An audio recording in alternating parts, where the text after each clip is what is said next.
வீட்டிலே பீஸா சூப்பராக ரெடி பண்ணலாங்க. அதுக்கு 1½ அளவுக்கு மைதா, அதுக்கு தேவையான உப்பு, ஒரு 4 ஸ்பூன் தயிர் சேர்த்துருக்கேன்.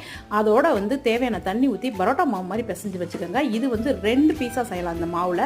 இதை நல்லா பிசைஞ்சு மேலே ஆயில் போட்டு 3 மணி நேரம் கூட வைங்க, இல்லை 1 மணி நேரமே போதுமானது.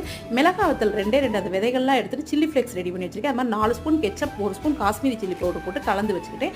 இப்போ இந்த பீஸா பேஸ்க்கு நீங்கள் நம்ம மாவை நல்லா திரட்டி அப்படியே தட்டில் தண்ணி தடவி தோசைக்கல் மேலே வைங்க. லைட்டாக தண்ணி தடவி அந்த மாவு போட்டால் தான் ஒட்டாமல் இருக்கும். இதில் ஃபோக்கில் லைட்டாக ஆகாங்க ஓட்ட போட்டுட்டு நம்ம அந்த கெச்சப்பும் மிளகாப்பொடியும் தடவி வச்சுருந்தோம். அதை ஃபுல்லாக ஸ்ப்ரெட் பண்ணிவிட்டு நம்ம வீட்டில் என்ன இருக்கோ தக்காளி, வெங்காயம், அது மாதிரி குடமிளகாய், ஸ்வீட் கார்ன், காளான் இருந்தால் காளான், இல்லை நீங்கள் சிக்கன் வாங்கினா சிக்கன் எல்லாமே வச்சுக்கோங்க. அதுக்கு மேலே நீங்கள் மொசரல்லா சீஸ் எவ்வளோ போடுறீங்களோ அவ்வளோ போடலாங்க. அவ்வளோக்கு அவ்வளோ சூப்பராக இருக்கும். சில்லி ஃப்ளேக்ஸ் கொஞ்சம் போட்டு 10 நிமிஷங்க மீடியம் ஃப்ளேமில் வச்சு எடுத்திங்கன்னா அட்டகாசமான பீஸா ரெடி.